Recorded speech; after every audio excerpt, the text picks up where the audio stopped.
We tend to think of intelligence as something that describes just one individual. But it's possible to describe all kinds of collectives as intelligent, too, whether we're talking about social groups of humans, enclaves of insects, or even the mysterious behavior of slime mold and viruses. By extension, could intelligence be observed on a much grander scale, perhaps that of an entire planet?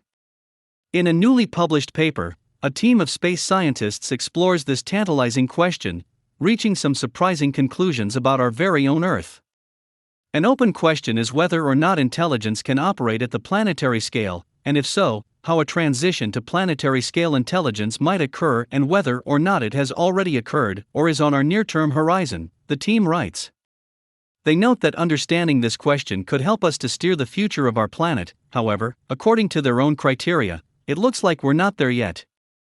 We don't yet have the ability to communally respond in the best interests of the planet, says astrophysicist Adam Frank from the University of Rochester. There is intelligence on Earth, but there isn't planetary intelligence.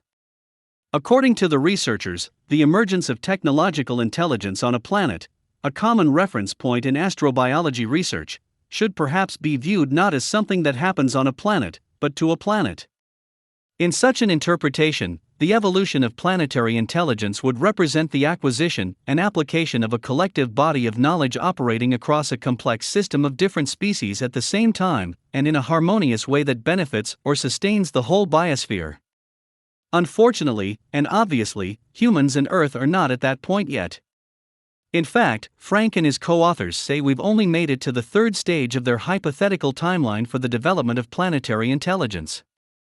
In the first stage, characteristic of a very early Earth, a planet with an immature biosphere develops life, but there are insufficient feedback loops between life and geophysical processes for coevolution of different kinds of life. In the second stage, the mature biosphere has developed.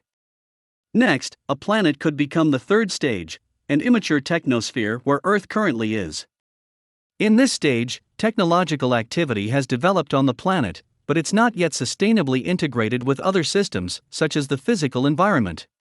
If those tensions can be resolved, however, an immature technosphere stands a chance to develop to the final stage, the mature technosphere, where feedback loops between technological activity and other biogeochemical and biogeophysical states act in sync to ensure maximum stability and productivity of the full system. This idealized state is where Earth should be trying to get to, the researchers argue.